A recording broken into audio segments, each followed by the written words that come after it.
Welcome to Beauty and the Biz. Discover how to grow your practice with effective cosmetic patient attraction, conversion, and retention advice from author, speaker, trainer, and cosmetic practice business and marketing coach, Catherine Maley, MBA. Hello and welcome to Beauty and the Biz, where we talk about the business and marketing side of the cosmetic practice. I'm your host, Catherine Maley, author of Your Aesthetic Practice, What Your Patients Are Saying, as well as consultant to cosmetic practices to get them more patients and more profits. And I'm super excited about today's episode because I have a special guest and I think you're going to get a ton of value from this conversation. It is Dr. Bill Kortesis. He's been in practice for over 11 years. He's a board-certified plastic surgeon practicing in Charlotte, North Carolina. I want him to talk about his journey because he went from residency and fellowship onto another practice.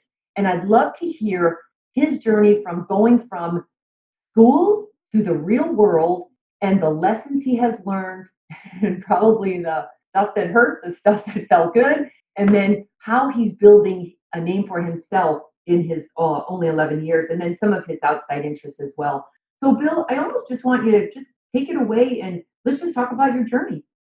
Awesome. Thank you very much, Catherine, for having me. And it's truly an honor to be here and happy to share a little insight into who I am, a little bit about our practice and what we are doing and things that we've been doing to set us apart a little bit. And honestly, I find the practice of plastic surgery a true blessing and the ability to kind of do the things you love on a daily basis. And for me, it's been the passion of business and surgery that drove me into to do plastic surgery as a whole. And it's that combo that I strive every day to be better and better and better at. And so honestly, it's an honor to be here and look forward to kind of chatting with everybody and chatting with you in regards to, what I've done and where we're going with the practice. And you said it, I've been in practice, 11 years now, and I found an older surgeon to partner with who was a really good mentor for me.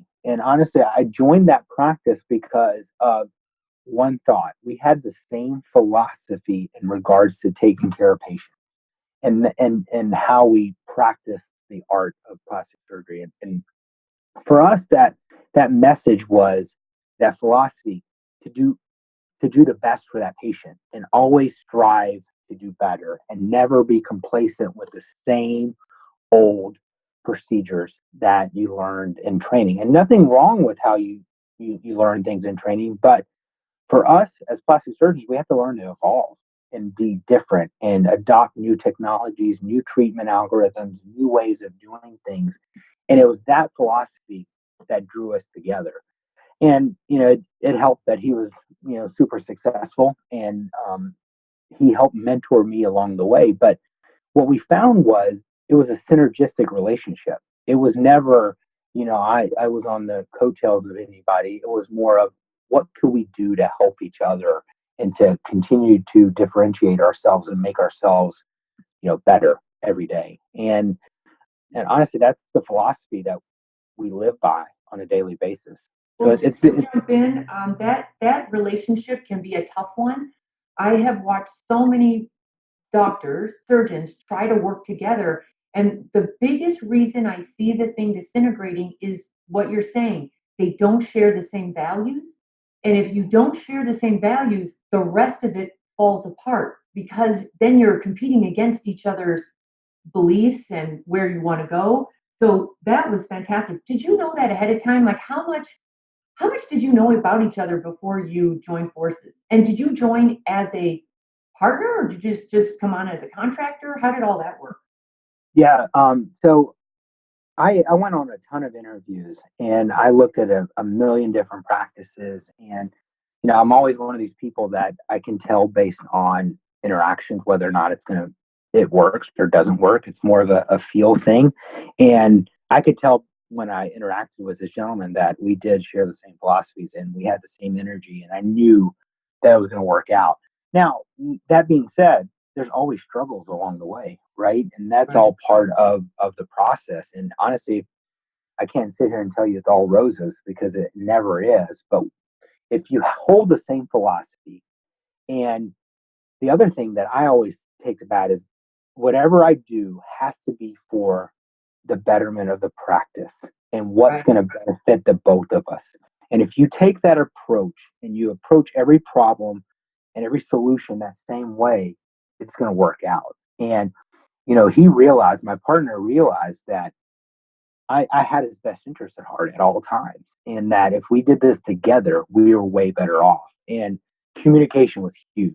Like for us, it's like, the more open we were with each other, it's just like a marriage. And again, partnerships are like a marriage. There's a give and a take. You have to communicate, you have to have the same values and philosophies, and you have to push for the same common goal. And if you do that, you can overcome sort of any adversity that you have. When I joined as an associate. And so, he was my boss. And we had to transition from that, associate boss relationship to a partner relationship. And again, that's not an easy transition. But for me, the way I approached it was, every day, and I took it as even when I was an associate, I took it as this was my practice. And again, I was going to do everything I could possible to make that practice better, whatever it was. I wasn't just going in to do a job. I was going in as, what can I do to help to make this place better? Because I looked at it as I'm going to be here for the long haul. And that helped. And then what kind of skills did you bring that were helping to offset his? Like I can see him saying, look what I'm bringing to the table. I have all the patience. I have the reputation. I've been around a long time. Charlotte, North Carolina is no easy town to compete in. There's some pretty good heavy hitters there. So he knows what he's bringing to the table. What were you able to do? I looked for avenues, and I wouldn't call them deficiencies or holes, but I looked at areas of opportunity within the practice that we were missing. And, for instance, I'll just give you an example. We did, surgically, the practice did really well, but from a, non-invasive standpoint, it was on the lower end. And so I told myself is that if I can help bring in more non-invasive patients, I'm helping the practice. And so I looked for these little holes and deficiencies, marketing, kind of newer age marketing techniques. I brought those into the practice again to make this more of a synergistic relationship because the better I did, the better he did, and the better he did, the better I did. And so it worked, and it worked well. And he was open with that for you to bring in some new marketing. He was okay with that. Yeah, I mean, that is it. You hit on a very good point right there, right? I think it takes a willingness of the partner to accept changes. Mm-hmm. So that, you can't just come in and say, hey, I'm going to do Instagram, I'm going to do YouTube. It is the willingness of the other party to say, you know what, you're right. We are missing the boat on this and we should be doing this. Or it was the other thing of, you know what, you try it out. Let me know how it works for you. And if it does really well for you, I'm going to bring it on board for myself. And so we did a lot of that.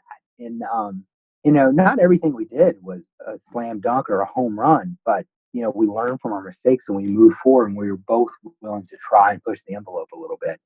And like I said, it continued to grow and grow and grow. We were lucky too. We've seen a huge economic boom in our country.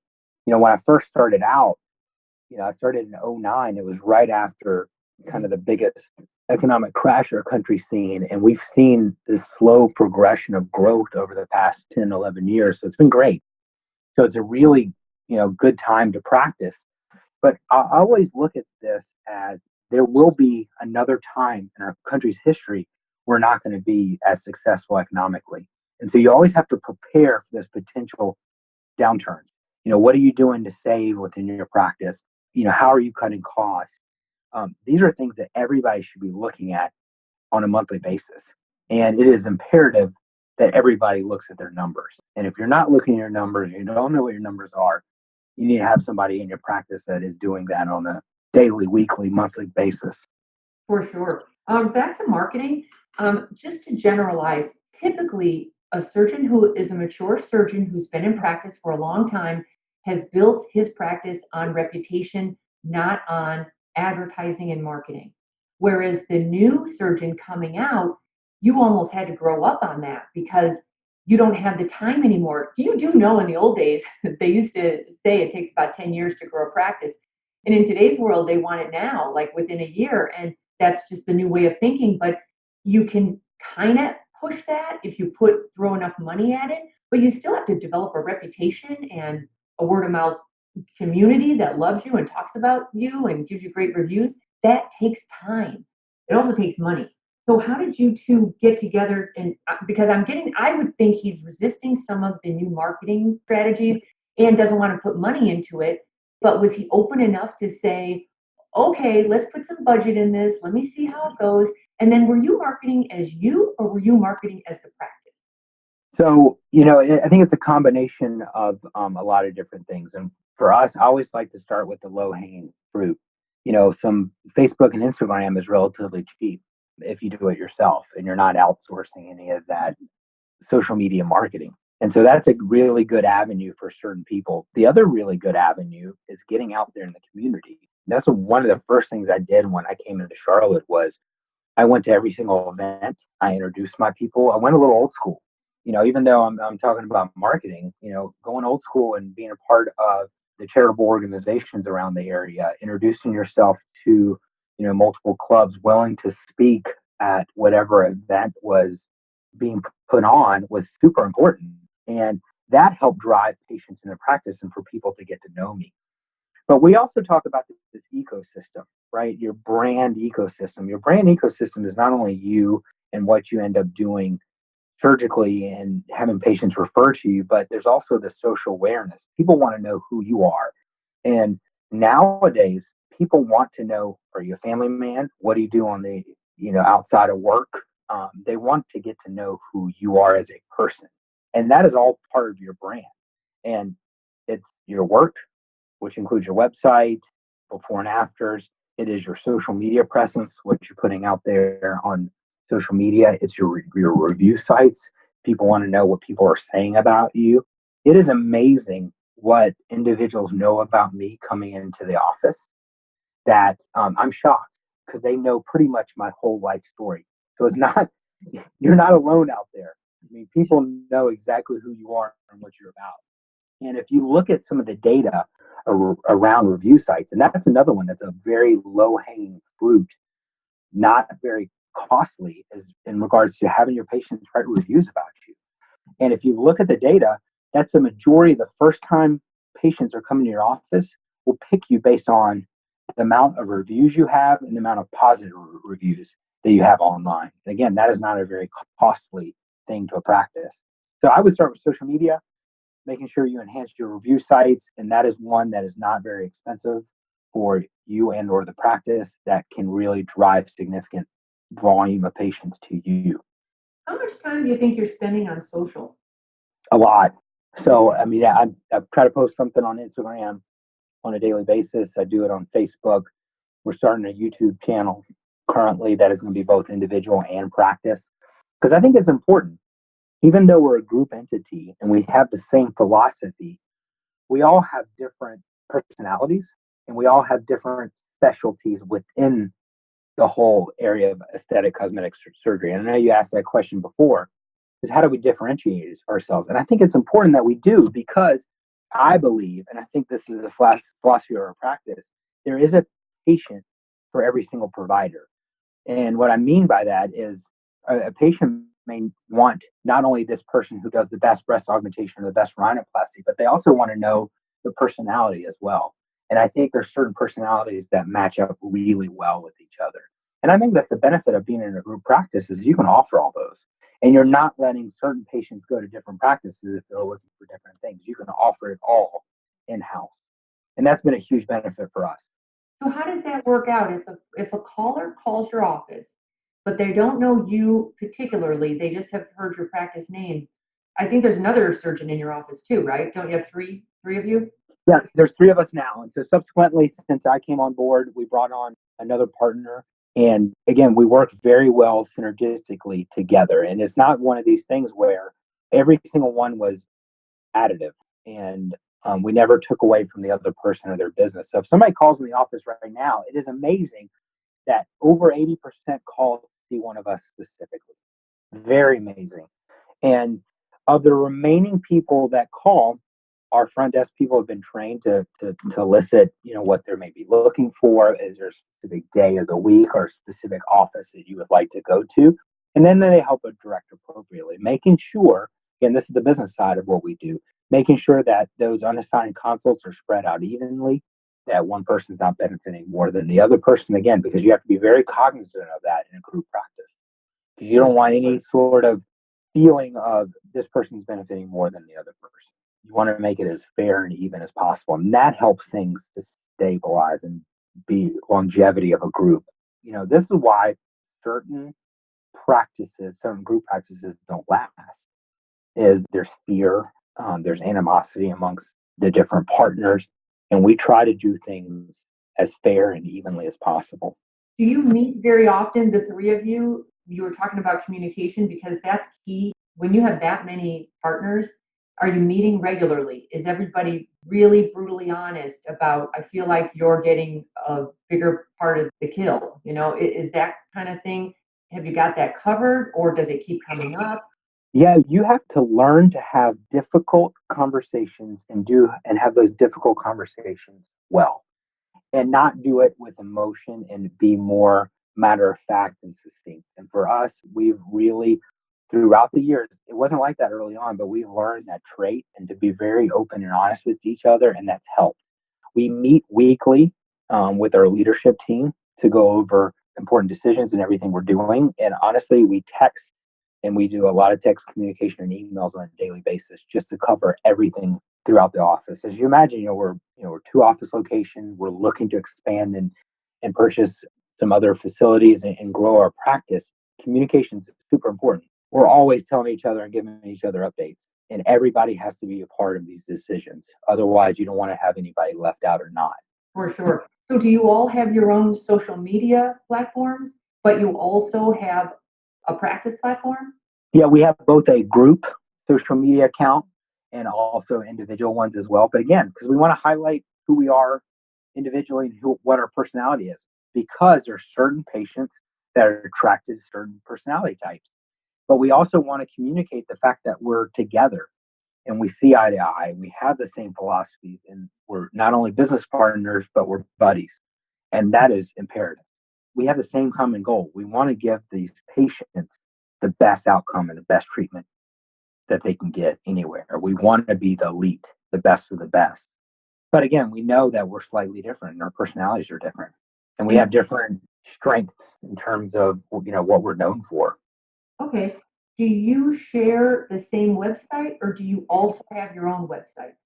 Currently, we all share our own website, and there's no look in the future of us doing individual websites. I think it is imperative to maintain this group atmosphere and just use our social media platform as our own individual Gotcha. ways to show the world who we are. You said you spend a lot of time on social media. I'm doing a survey. I'm trying to find out how much time is a lot of time. I speak at the meetings quite often, and there is a woman who's on the podium a lot, and she's putting in, well, there are several of them, and they're putting in hours, like 5 to 8 hours. Wow, I just don't know how you justify that, but how much time are you spending? I would say about 30 minutes a day is how much we're typically spending. And we have a marketing company that helps to manage our, online presence in terms of reviews and helping to manage some of the photos and cropping them for the actual social media platform itself. So we try to outsource as much as possible because time management, I think you hit the nail on the head, is very important. And it is a super important skill set. And, we only make money when we operate as surgeons or when we're doing injectables. So any time outside of doing that has to be extremely beneficial. Well, good for you. Looking at it, I just think, okay, as a business person with an MBA, I think, wheels up, as they say at Southwest, your wheels up is you in surgery. And for you to now have to be the surgeon and the marketer, that's what's been the big change. The patients want you, not to, they want to know who you are personally. They want to know your life. They want to know your family. And wow, so now your time, you have to get so strategic with this because you don't get surgery unless you spend time in consultations. you don't get consultations unless you are out there attracting new patients who want you versus everyone else out there. It's been challenging now, but it sounds like you're excited about the challenge rather than fearing it. Like, what's your attitude about what's happening? Oh, I think it's great. I mean, like I said, we have to learn how to evolve. And if we stay stagnant, we're actually behind the times. And so it's one of those things where you constantly have to change and be up on what's happening and doing the latest and greatest. Otherwise, you're going to be left behind in the dust. So I accept all these challenges and all the growth opportunities and say it's fantastic. And that's our belief in our practice is like we're gonna take it and move on and do the best we can with it. And I actually, it's nice to have patients who come in who know me, who want to see me for me and who I am, and I'm not having to sell myself. Right. When I first started practice, I mean, I had to credential myself. I had to tell them what I did, where I learned, who I trained with, why I do certain things the way I am. And now they're coming in to see me. My online presence has given them the credentialing they need for them to come see me. It's been a unique transition. Nowadays, I'll do the same thing I tell everybody. I'm like, hey, this is who I am. I'm happy to help you. And they're like, oh, I know who you are. And I've been referred to you by this person. I've already talked to this person online and I'm ready to schedule. Just look at me and tell me what you want to do. And it's not that way with every consult, but I tell you, it's more and more. And it's becoming more of a common theme than it has in the past. So let's talk about the patient themselves because they also have evolved a lot. This is my 20-year anniversary. So when I first got into this was only for the celebrities and the elite and those who had money. And even then, they would just get like a full-blown facelift or body work, usually just lipo and maybe a little collagen. That's all we had in those days. And now, dear Lord, the advanced technology has turned this whole industry on its head. So what are you finding with the patient demographics and the trends, and what do they want? I think the cool part of what I'm seeing is the education of the patients. They are so well informed as to what the trends are, and they want to see a plastic surgeon who is up to date and not doing old things or technology that is 10 years old. So that's for starters. The education, with these online closed communities on social media via some of the websites that are out there, like A Real Self, that educates the patients and has other patients who educate them. It is great because they come in very well educated. The other major trend I'm seeing is more and more patients are opting for more treatments and less invasive options. Versus before, they would come in and they want everything under the sun done, and they're okay doing less invasive treatments and more often of those treatments than they were in the past. They're okay with the microneedling that you come in once a month, or I'm comfortable coming in with my Botox every 2 months and doing more and more of these little small non-invasive things. The energy-based devices that we have, so the newer technologies that are brought onto the marketplace that can help in some cases eliminate the need for major excisional surgeries, has been dramatic. I mean, with some of the skin tightening devices that I'm using nowadays, I'm really moving away from doing some excisional surgery, which for patients is phenomenal. A Body Tight or a Renuvion combined with vaser and liposuction can eliminate the need for a brachioplasty and or a tummy tuck in some cases, which is pretty amazing. And patients would rather have those options than they would a major operation. I'll tell you, one of the fallbacks, though, with the advanced technology is the setting of high expectations. And I know when the first skin tightening technologies came out, I just love this world. I am the guinea pig for anything that, just tell me it's going to make me look better and younger, and I'm on it. So I'm easy. But I had many skin tightening treatments, and they hurt like a mother. Or I had to be so, sedated that I was pretty loopy, from the medicine, and I didn't get a great result. And so that hurt more than help because then I'm bad talking it all over town, not necessarily about the practice, but certainly that technology. Have you noticed that the technology has gotten so much better, or how do you set expectations to say this isn't surgery, so you can't expect miracles, or do you have a backup plan? For us, we always give them options and tell them what the minimal option would be and what the more aggressive treatment option is, and what each one can or cannot do. And I think it is extremely important to set appropriate expectations for each patient that comes to the practice and show them before and afters of all types of patients. I think surgeons always tend to show patients their best, Right. and the best doesn't always correlate to that single person that's there seeing you right there, because they need to see what a bad scar would look like or what an average scar tends to look like. That way they can make a very educated decision. And we call that transparency, right? And I think that's one of the cool things about what social media has done and some of these closed social media platforms and Real Self. It's all about transparency. So yeah, setting the appropriate expectation is extremely important. Also think there needs to be transparency in the industry and with your industry partners. I think some of the industry that's out there may sell surgeons a bill of goods. And this is the hard part as surgeons, is like, how do we know whether or not that person that's selling that device is actually telling us the truth and is doing what they're saying it's going to do? And I think we need to be, as a group, we need to communicate with each other a little bit better and hold ourselves accountable, and not just listen to the person getting paid by that industry partner, giving a lecture at a dinner saying, hey, this works. It is more of, again, us having closed communities and talking about it. Hey, what settings did you use? Do you see it working all the time? Do you have any issues with this? And more open communication with doctors will lead to a better understanding of what those devices can or cannot do. And subsequently, it will lead to patients knowing a little bit more about it. So let's talk about that just for a second. If you bring on a new technology to your practice, do you have a marketing plan that you put into place right away so that thing does not become, that coat hanger in the corner and everyone's resenting it, and then they hate the vendor for selling it to them. The vendor supposedly gave you a marketing package, but how do you market a new technology in your practice? So yeah, that's a pretty interesting concept, and this is an ever-evolving discussion that we have in the office. Some devices we market really well, and some we haven't. And the ones that work really well are the ones that the surgeons use.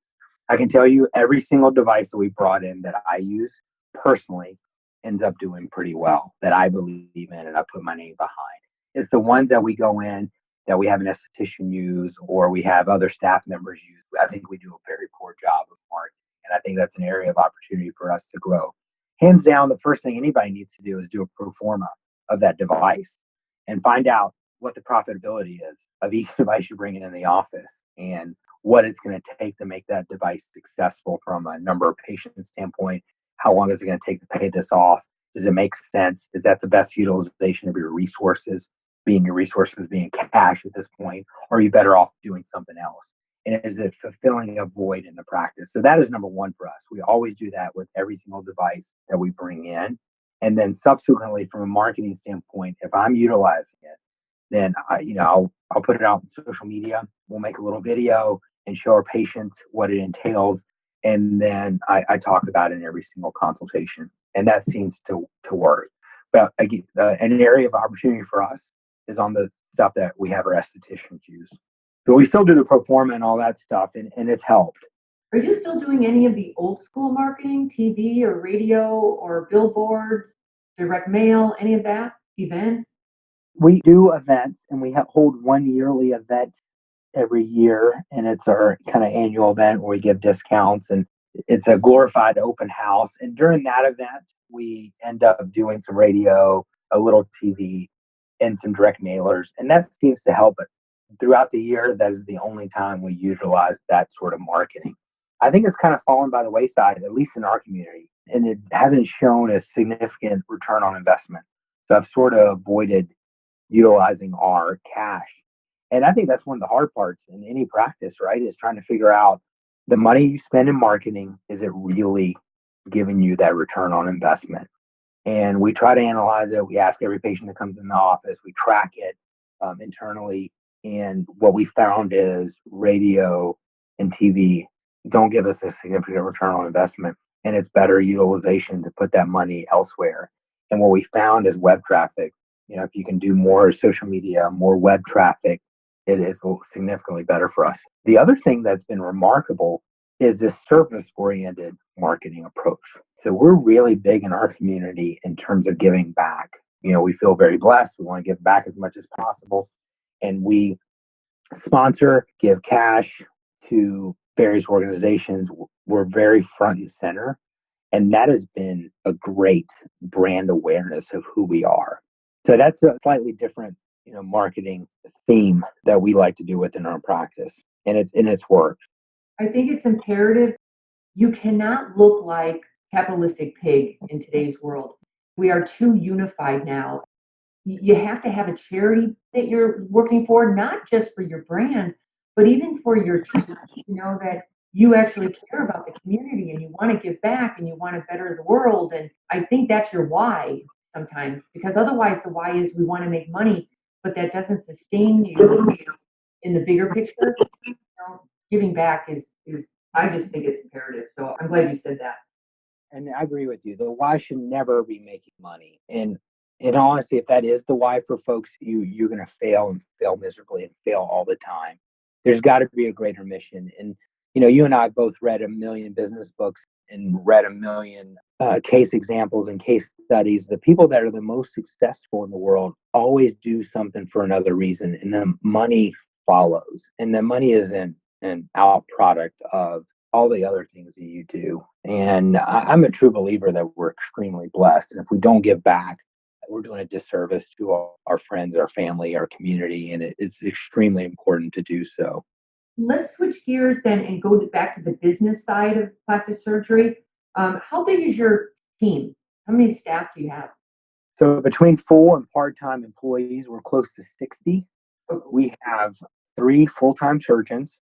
We have 2 mid-level injectors and 2 estheticians in our practice currently.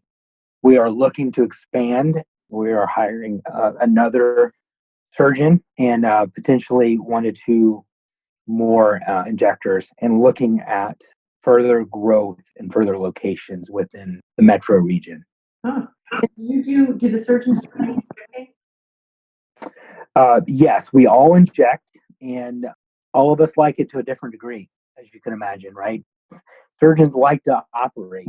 But that being said, when I first started practice, back to full circle to what we talked about before, there was a hole in our practice. And I knew if I could help build up that business, the injectable side. So I started doing a lot of it because I found some patients want an actual surgeon to do their injectables. And that led me to do more and more surgery. So I would encourage any young doctor or any older physician who's bringing on a younger doctor to let them know injectables are a great place to start and is a good gateway into getting more surgical patients. I agree. Now tell me about the 60 staff. Have you had any issues at all managing them, motivating them? How did you managing that? As best as we can. Short answer, no. I would be remiss if I said it was easy and that we don't have our fair share of issues or problems. But you hit on the point earlier of culture and why. And I think that's super imperative that you need to let the staff know where you're coming from and what you're all about and what you're doing and why you're doing this. And you need to let them know that it's not about the money, that you actually truly care about the patient, which we do. And it all comes from above. And the 3 of us, the 3 surgeons, the 3 partners, we're big believers in that. And we always come into work every day and say, you know what, we set the tone. We need to let everybody know that we're there for them. And we need to let them know we're a team. That's the other part of all this, right? We can't do it alone. It's not like we're the all-stars and they're the supporting players. I mean, we're all in this thing together. And each team member is extremely important. I let every staff member know how important they are. I don't know if we do a good enough job, but I like to tell them thank you on a daily basis because I think that goes a long way. Just to show appreciation for all their hard work because it takes a village to do what we do, and it's not just us surgically. I can tell you that right now. Regarding incentives, how are you motivating people? Is there a pay on productivity? Are there goals when they reach them, something great happens? How does that work? I think this brings up a very valid point, very valid discussion item is like, what drives or motivates people? And what I found is it's purpose.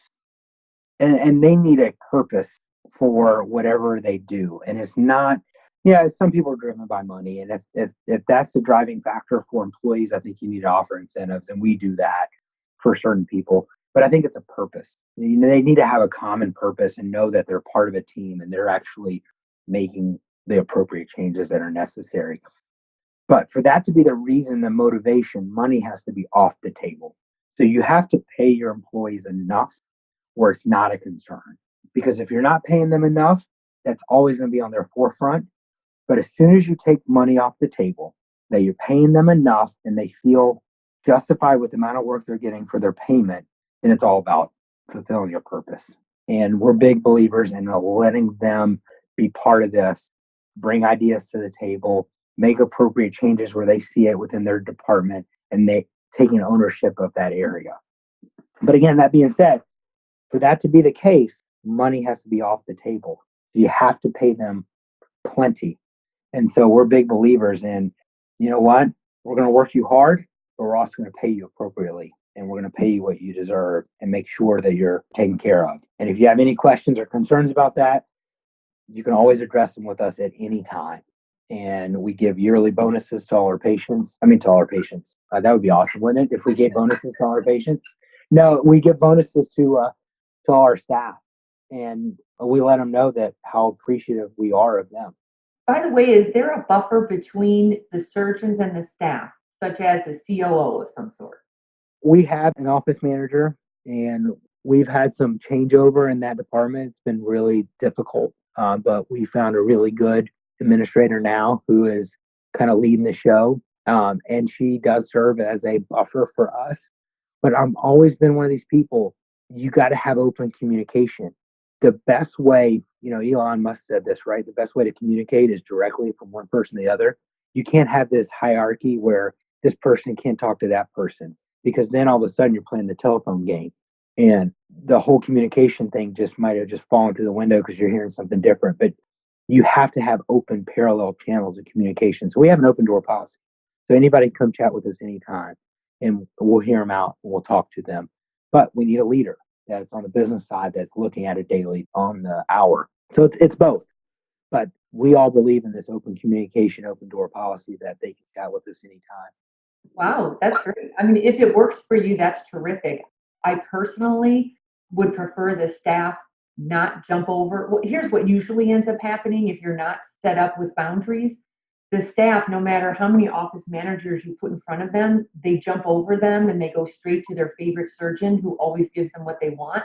And it can cause mayhem when there are favoritism going on, or the loudest barker gets the biscuit kind of thing. And there's nothing easy about what you're doing. If you're managing that many people, kudos to you if it's working well.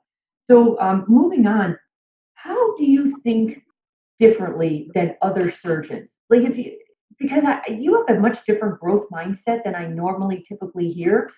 How did you get that? Well, Elon Musk, that's a good guy to follow, but did you grow up with that, or how are you so entrepreneurial? I think I had it in my blood. My parents immigrated from Greece without anything, kind of stowed away on a boat to come to America and live the American dream, and we're business owners themselves. So I learned it from them. So that's partly innate, but partly it's this drive of never being satisfied. And I never look at anybody else's competition except myself. And, I wake up on a daily basis going, how can I be better today than I was yesterday? And I always look in the future, figuring out new ways to do things and to better who we are. Again, under the realm of how can I be better for my patients? How can I better serve patients? And part of this growth mindset is I think there's areas that are underserved that I can help. The other part of it is I think we have some things figured out on the business side. Not everything. Trust me, not everything. But if I can help another surgeon who is starting out, who's looking for a job, and I can help them to achieve their goals, that's a win-win for everybody. It's a win for the patient, and it's a win for that surgeon. And I feel like that's what I want to do in life is just help these people out as much as I can. And again, it's not about the money. Trust me. There's other ways to make money than growing, but it's all for a purpose. And for me, I want to better kind of how plastic surgery is delivered in our area and in the whole region for that matter. Good for you. And by the way, you run a very profitable practice it's a very nice practice, and I'm sure you're making a very nice living. But good for you for remembering purpose, because when it's all said and done, what made you happy and gave you a fulfilling life. But let me ask you something about your goals for the year. Do you have one big goal you could share with us to better your best or better the practice?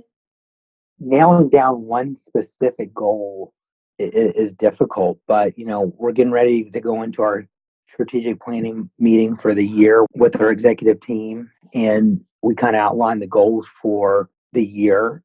Who attends that meeting? Because that's a very strategic meeting. Good for you. I think it's imperative Yeah. to go over your mission statement, make sure your brand's staying on point, and to really, I think you can never get to where you're going unless you define where you want to be. And so that's your roadmap for success. And if you're not doing it, every practice should be doing it. And so, again, that's our roadmap to get to where we want to be. The people that attend the meeting are the three surgeons. We do bring in our accountant who serves as our kind of financial CFO, who is part of the meeting, our executive administrator, our mid-level injectors as well, and then periodically we bring in our other providers so that we can hear from them and what they want to achieve throughout the year as well. Because that's what we talked about. How do we help our staff?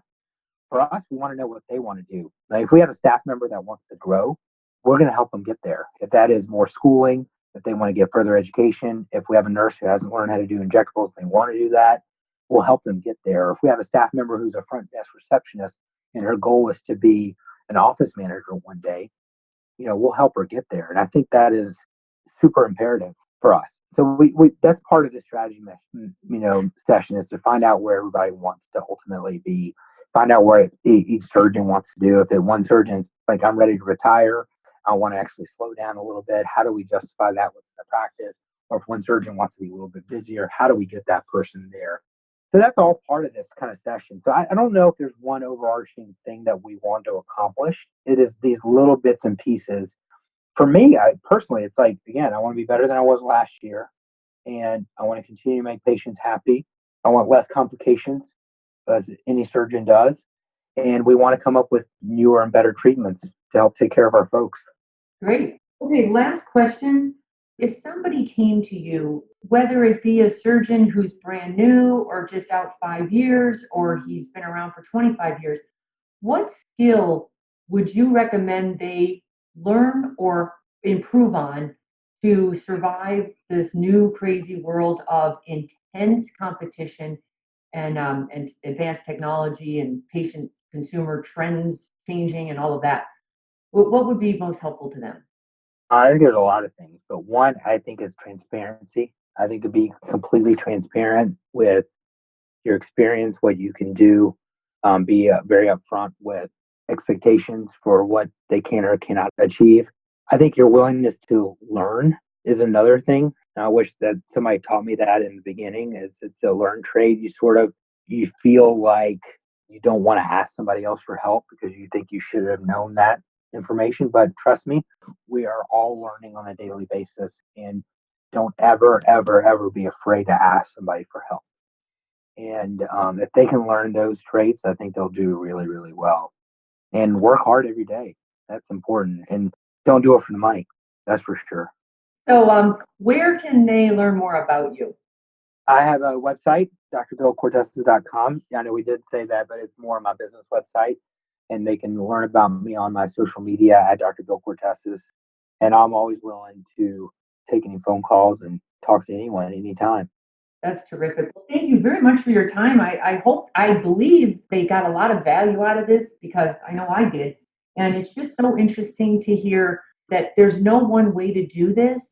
You have to know you and your personality and set up a practice that makes you comfortable, that you enjoy going to every day. And you somehow have balanced that world of, do I work on my own personality? Do I hang out with others in a bigger sea? There's nothing easy to navigate about that, because you're in between things, and you're trying to build your name, but you're also trying to work with the practice, and then there are egos involved, and there are a lot of staff involved. So you sound like you're doing a really good job with it. Are you getting any sleep, or what's going on? Very little. No, you got to take care of yourself in the same way, same process of all this. Eat well, sleep, work out, do all the things necessary to take care of yourself. But honestly, thank you very much for having me. It's been truly an honor, and I hope the audience got a little bit of who I am and what our practice is about, and take some pearls home. Absolutely. Well, thank you so much. And everybody, please, if you enjoyed this, please subscribe to Beauty in the Biz. And I appreciate it if you shared your comments and or reviews, because that's how I grow this thing. And if you do have feedback from this call today, or things that you heard that you want to hear more about, please just give me a message at my website, CatherineMaley.com, or you can always DM me on Instagram at Catherine Maley MBA. Take care, and we'll talk again soon. We hope you found valuable insight on this episode of Beauty in the Biz.